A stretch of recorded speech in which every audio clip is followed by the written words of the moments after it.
Hello दोस्तों, मैं मोहम्मद रियाज। मेरे यूट्यूब चैनल डायग्नोस्टिक सेंटर में आज आप सभी का फिर से एक बार स्वागत करते हैं। चलिए दोस्तों, आज हम बात करेंगे types of urine specimen collection. जो यूरिन का स्पेसिमेन होता है वो कलेक्शन करते हैं, कितने टाइप्स के यूरिन होते हैं, किस तरीके से यूरिन का कलेक्शन करते हैं, आज हम इसी टॉपिक के बारे में डिस्कस करेंगे। तो सबसे पहले हमने दोस्तों लिखा है फर्स्ट या मॉर्निंग यूरिन स्पेसिमेन, यानी जिसे हम फास्टिंग में कलेक्ट करते हैं, खाली पेट जिसे बोलते हैं। फर्स्ट यूरिन अवॉइड या डिस्कार्ड क्या है, डिस्कार्ड करते हैं तो उसे हम फर्स्ट यूरिन कहते हैं। यानी रात को सोने के बाद सुबह में उठ के जो हम फर्स्ट यूरिन अवॉइड करते हैं या डिस्कार्ड करते हैं उसे हम फर्स्ट यूरिन या मॉर्निंग यूरिन या फिर फास्टिंग यूरिन हम बोलते हैं। ठीक है। Provide concentrate urine and best for nitrate proteins, ये क्या है, प्रोवाइड कंसनट्रेशन यानी कि प्रोवाइड कंसनट्रेट यूरिन, जो रात भर यूरिन जो यूरिन ब्लडर में स्टोर होते हैं उसमें क्या है, नाइट्रेट और प्रोटीन्स जो है ज़्यादा मात्रा में प्रेजेंट रहते हैं। जो भी हम उसका एनालिसिस करेंगे, टेस्ट करेंगे, उसमें हमको आसानी से दिख जाते हैं। Good for microscopic examination, culture and sensitivity, यह क्या है, माइक्रोस्कोपिक एग्जामिनेशन के लिए अच्छे होते हैं और कल्चर एंड सेंसिटिविटी के लिए भी यह बेटर होते हैं, ये सैंपल जो फास्टिंग में हम कलेक्ट करते हैं। अब हमारा नेक्स्ट है रैंडम यूरिन स्पेसिमेन, यानी यह वह स्पेसिमेन होते हैं जिसे हम किसी भी टाइम यूरिन को अवॉइड करते हैं। इसमें कोई टाइम और डेट क्या है, स्पेसिफिक नहीं होते हैं, कोई टाइम या डेट फिक्स नहीं होते हैं। इसे हम क्या कहते हैं, इस तरीके के यूरिन को हम रैंडम यूरिन स्पेसिमेन बोलते हैं। ठीक है। It is must common and convenient sample, यह क्या है, must common and convenient sample होते हैं। Good for observing physical characteristic, chemical analysis and the identification of cast crystals and cells, ये होते हैं अच्छे होते हैं किसके लिए, ऑब्जर्विंग के लिए, फिजिकल ऑब्जर्विंग के लिए, कैरेक्टरिस्टिक के लिए, केमिकल एनालिसिस के लिए और आइडेंटिफिकेशन करने के लिए भी हमें किसका, कास्ट का, क्रिस्टल्स का एंड सेल्स का जो आइडेंटिफिकेशन करते हैं उसके लिए भी हमें यह क्या है, रैंडम यूरिन बेस्ट होते हैं, अच्छे होते हैं। अब है हमारा second avoided urine specimen. Second avoided urine specimen ये किस तरीके का यूरिन है, यह वह स्पेसिमेन है जो मॉर्निंग में फर्स्ट यूरिन को डिस्कार्ड करके सेकेंड यूरिन को कलेक्ट करते हैं। क्या करते हैं, मॉर्निंग में उठ करके हम फर्स्ट यूरिन को डिस्कार्ड कर देते हैं और उसके बाद जो हमारा सेकेंड यूरिन जब भी बनते हैं, आधा घंटे में हो, 15 मिनट में, 1 घंटे के बाद हो या 2 घंटे के बाद हो, जब भी हमारा सेकेंड यूरिन बनता है या होता है तो उस यूरिन को क्या करते हैं, कलेक्ट करते हैं और ऐसे यूरिन को सेकेंड अवॉइडेड यूरिन स्पेसिमेन कहते हैं। ठीक है। और नेक्स्ट है हमारा post prandial urine specimen. Morning में फर्स्ट बार खाने के 2 घंटे के बाद जो यूरिन कलेक्ट करते हैं उसे क्या कहते हैं, पोस्ट प्रेंडियल यूरिन स्पेसिमेन कहा जाता है, यानी कि पीपी कहा जाता है, पीपी यूरिन है। ठीक है। यानी कि यह यूरिन जो है ना, मॉर्निंग में उठते हैं और उठने के बाद जो हम नाश्ता करते हैं या खाना खाते हैं, जो भी कुछ खाते हैं, उसके खाने के 2 घंटे के बाद जो हम यूरिन कलेक्ट करते हैं उसे क्या कहते हैं, पीपी यूरिन स्पेसिमेन या पोस्ट प्रेंडियल यूरिन स्पेसिमेन कहते हैं। It is good for glucose and protein estimation, इस तरह के यूरिन में, इस तरह के स्पेसिमेन में हमें ग्लूकोज और प्रोटीन्स का आइडेंटिफाई करने के लिए ज़्यादा आसानी होती है, ज़्यादा बेटर होते हैं। ठीक है। उसके बाद हमारा नेक्स्ट है suprapubic aspiration urine specimen. Suprapubic urine specimen क्या है, जब यूरिन ब्लैडर क्या है, जब यूरिन ब्लैडर फुल हो जाता है तब एब्डोमिनल वॉल से निडल को डायरेक्ट ब्लैडर में इंजेक्ट करके जो यूरिन कलेक्ट किया जाता है उसे क्या कहते हैं, सुप्राप्यूबिक एस्पिरेशन यूरिन स्पेसिमेन कहते हैं। जब किसी पेशेंट का किसी कारणवश यूरिन ब्लैडर में यूरिन क्या होते हैं, ब्लॉकेज हो जाते हैं, जिसके कारण यूरिन पास नहीं हो पा रहे हैं, तो वैसे कंडीशन में डॉक्टर क्या कर रहे हैं कि यूरिन ब्लैडर में एब्डोमिनल वॉल के द्वारा, हमारे पेट में जो एब्डोमिनल वॉल है, यूरिन ब्लैडर है, उस यूरिन ब्लैडर में निडल को डायरेक्ट इंजेक्ट करके यूरिन को कलेक्ट किया जाता है। इस तरह के यूरिन को क्या कहते हैं, सुप्राप्यूबिक एस्पिरेशन यूरिन स्पेसिमेन कहा जाता है। ये अक्सर यूरिन जब ब्लॉकेज हो जाते हैं किसी कंडीशन में, पेशेंट का यूरिन पास नहीं हो पा रहा है किसी कंडीशन में, तो ऐसे कंडीशन में हमें इस तरीके से यूरिन कलेक्ट करना होता है। इसे क्या कहते हैं? सुप्राप्यूबिक एस्पिरेशन यूरिन स्पेसिमेन कहते हैं। तो अब है हमारा कैथेटराइज्ड यूरिन स्पेसिमेन, मतलब जो क्रॉनिक किडनी डिजीज़ वाले पेशेंट में कैथेटर ट्यूब लगा होता है तो उसे कैथेटराइज्ड ट्यूब से जो यूरिन कलेक्ट करते हैं उसे कैथेटराइज्ड यूरिन स्पेसिमेन कहते हैं। यानी कि क्रॉनिक किडनी डिजीज़ में एक ट्यूब होते हैं जिसे कैथेटर ट्यूब बोलते हैं, और उस ट्यूब में से जो सैंपल कलेक्ट करते हैं, यूरिन कलेक्ट करते हैं, उसे क्या कहते हैं? कैथेटराइज्ड यूरिन स्पेसिमेन कहते हैं। ठीक है।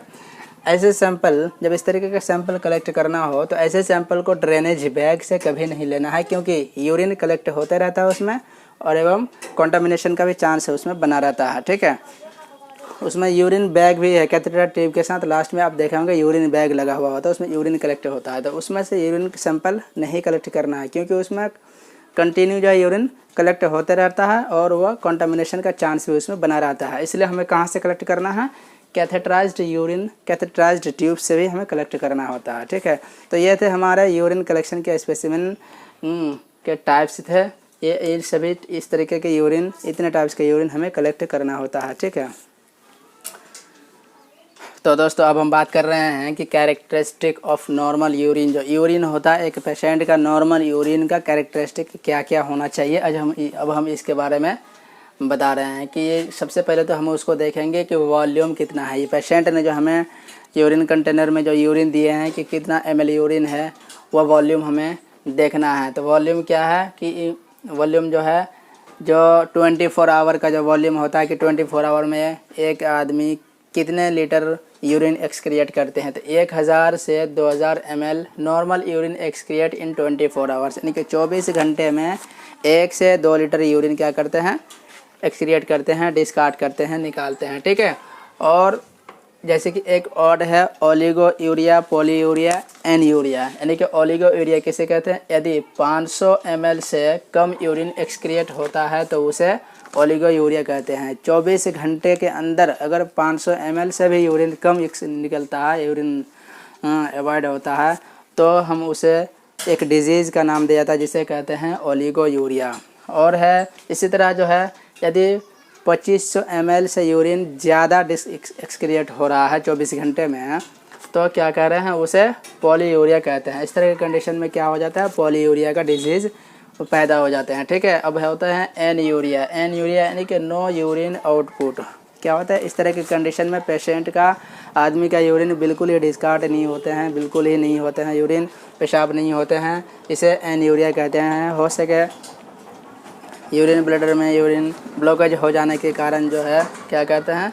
वो एन्यूरिया के कंडीशन पैदा होते हैं। ठीक है। जैसे कि और है, हम क्या देखते हैं उसमें?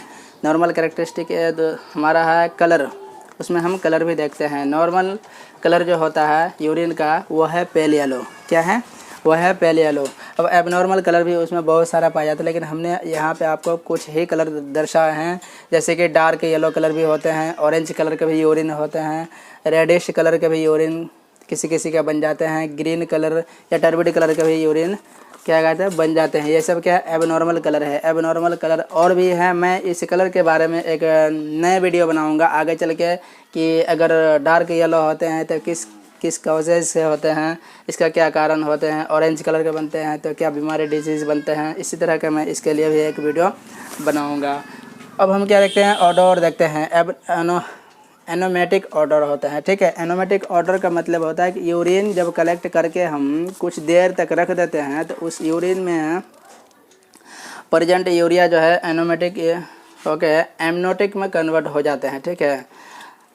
अब हमारा अगला है स्पेसिफिक ग्रेविटी, यानी कि यूरिन का नॉर्मल स्पेसिफिक ग्रेविटी कितना होता है? 1.010 से 1.025 तक होता है स्पेसिफिक ग्रेविटी। और पीएच यानी कि पावर ऑफ हाइड्रोजन, पीएच का फुल फॉर्म क्या है? Power of hydrogen. तो यूरिन में जो पीएच प्रेजेंट होते हैं वो कितना है? 6.0 से 7.5 तक होते हैं। कितना होते हैं? 6.0 से 7.5 तक यूरिन का पीएच लेवल होता है। ठीक है।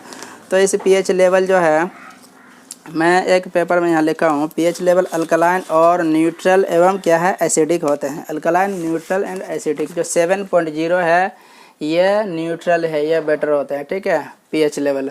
और जो 7 से हाई होते हैं, 10 होते हैं, 9 8 होते हैं, 9 होते हैं, 10 होते हैं, उसे अल्कलाइन पीएच बोलते हैं या एसिडिक बेसिक पीएच बोलते हैं। अब 7 से नीचे का जितना पीएच होता है, जैसे कि 6, 5, 4, 3, 2, इस तरह के अगर पीएच पाया जाता है लेवल में, तो वो क्या है? एसिडिक पीएच है। क्या है वो? एसिडिक पीएच है। तो दोस्तों अब हम बात करते हैं कि types of examination of the urine. हमने यूरिन का टाइप्स देख लिया, कितने टाइप्स के यूरिन होते हैं, यूरिन का कैरेक्टरिस्टिक देख लिया। तो अब हमें यूरिन का क्या करना है? टेस्ट करना है। तो उसका टाइप्स है, किस तरीके से कितने टाइप्स के एग्जामिनेशन करते हैं, कितने टाइप्स में है, वो हम देख रहे हैं। कि सबसे पहले हम फिज़िकल एग्जामिनेशन करेंगे। जो हमारा यूरिन स्पेसिमेन लैब में पहुंच रहा है या लेबोरेटरी में आ रहे हैं, तो वो हम सबसे पहले क्या करेंगे? उनका फिज़िकल एग्जामिनेशन लेंगे। फिज़िकल एग्जामिनेशन में क्या देखेंगे? कलर देखेंगे, अपीयरेंस देखेंगे, वॉल्यूम देखेंगे, उसका रिएक्शन देखेंगे, और उसके बाद हम स्पेसिफिक ग्रेविटी और ऑडोर, ये सब चीज़ हमने बताया, ये सब चीज़ फिज़िकल एग्जामिनेशन के अंदर आते हैं। हम ये सब चीज़ पहले देखेंगे। उसके बाद हम क्या करेंगे? नेक्स्ट हमारा केमिकल एग्जामिनेशन है। अब हम इसका क्या करेंगे? केमिकल एग्जामिनेशन भी करेंगे। केमिकल एग्जामिनेशन में शुगर का पता लगाएंगे, ब्लड का पता लगाएंगे हम, बाइल साल्ट या बाइल पिगमेंट, कीटोन बॉडीज़, इस सब चीज़ का, और प्रोटीन्स का भी हम पता लगाएंगे। ठीक है, ये फिज़िकल केमिकल एग्जामिनेशन के अंदर आता है। ठीक है, तो ये सभी केमिकल एग्जामिनेशन जो है, शुगर है, ब्लड है, बाइल साल्ट है, बाइल पिगमेंट है, कीटोन बॉडीज़, प्रोटीन्स है, ये सभी का केमिकल एग्जामिनेशन मैनुअली में किस तरीके से करते हैं, मैं इसके बारे में नेक्स्ट वीडियो बनाऊंगा। उसमें मैं इस सभी चीज़ों के बारे में बताऊंगा। ठीक है, अब मेरा अगला है कि माइक्रोस्कोपिक एग्जामिनेशन। हम क्या करते हैं? माइक्रोस्कोपिक एग्जामिनेशन भी करते हैं। माइक्रोस्कोपिक एग्जामिनेशन हम कैसे करते हैं? हमारे पास यूरिन जो आते हैं, जो भी यूरिन स्पेसिमेन आते हैं, उस यूरिन स्पेसिमेन को टेस्ट ट्यूब में 2 to 3 ml लेंगे, और उसके साथ बैलेंस बना के हम सेंट्रीफ्यूज में 10 मिनट तक के लिए, 10 से 15 मिनट तक के लिए हम उसको सेंट्रीफ्यूज करेंगे। सेंट्रीफ्यूज करने के बाद हमारा सुपरनेटेंट पार्ट जितना है सभी को एक बार में डिस्कार्ड कर देंगे, और जो सेडिमेंट पार्ट है उसी से हम 1 ड्रॉप जो है, स्मॉल ड्रॉप लेके हम स्लाइड पर रखेंगे, और ऊपर से कवर स्लिप ऐड करके हम माइक्रोस्कोप में देखेंगे। ठीक है, ये माइक्रोस्कोप एग्जामिनेशन, तो हमें उसमें क्या क्या दिखेगा? क्रिस्टल्स दिखेंगे, पस सेल्स दिखेंगे, एपिथेलियल सेल्स, कास्ट, और ये सब etc, और भी कुछ देख सकते हैं इसके अलावा। ठीक है, तो दोस्तों आज आई होप, मैं समझता हूँ कि आपको आज का ये वीडियो ज़रूर समझ में आया होगा, और हमने आज सीखा कि यूरिन का कलेक्शन कितने टाइप्स के होते हैं, कितने टाइप्स के यूरिन होते हैं, वो हमने जाना। यूरिन का कैरेक्टर्स क्या होते हैं वो हमने जाना, किस तरीके के क्या क्या टेस्ट करते हैं, physical, chemical and microscopic examination, इन सभी चीज़ के बारे में आज हमने जाना दोस्तों। तो आज हम ये बात करेंगे कि यूरिन का जो कलर होते हैं, एबनॉर्मल कलर बहुत सारे होते हैं, किस कंडीशन में होते हैं, किस कारण से होते हैं, किसके कारण से होते हैं, कौन सा डिजीज़ पैदा होते हैं जिसके कारण यूरिन का कलर एबनॉर्मल होता है। कभी ग्रीन हो जाता है, कभी रेडिश हो जाते हैं, कभी डीप येलो कलर के हो जाते हैं, कभी ब्लैक कलर के बन जाते हैं। तो मैं इसके बारे में एक वीडियो बनाऊंगा, और मैं फिज़िकल एग्जामिनेशन और केमिकल एग्जामिनेशन में जितने सारे हैं, शुगर है, ब्लड है, bile salt, bile pigment, ketone bodies, इसमें भी एक वीडियो बनाऊँगा, और माइक्रोस्कोपिक एग्जामिनेशन के लिए भी मैं एक वीडियो अलग से बना के मैं आप लोगों को शेयर करूँगा। अगर आप हमारे इस चैनल में पहली बार जुड़े हैं या नए जुड़े हैं, तो चैनल को सब्सक्राइब और लाइक, शेयर, कमेंट ज़रूर कीजिएगा।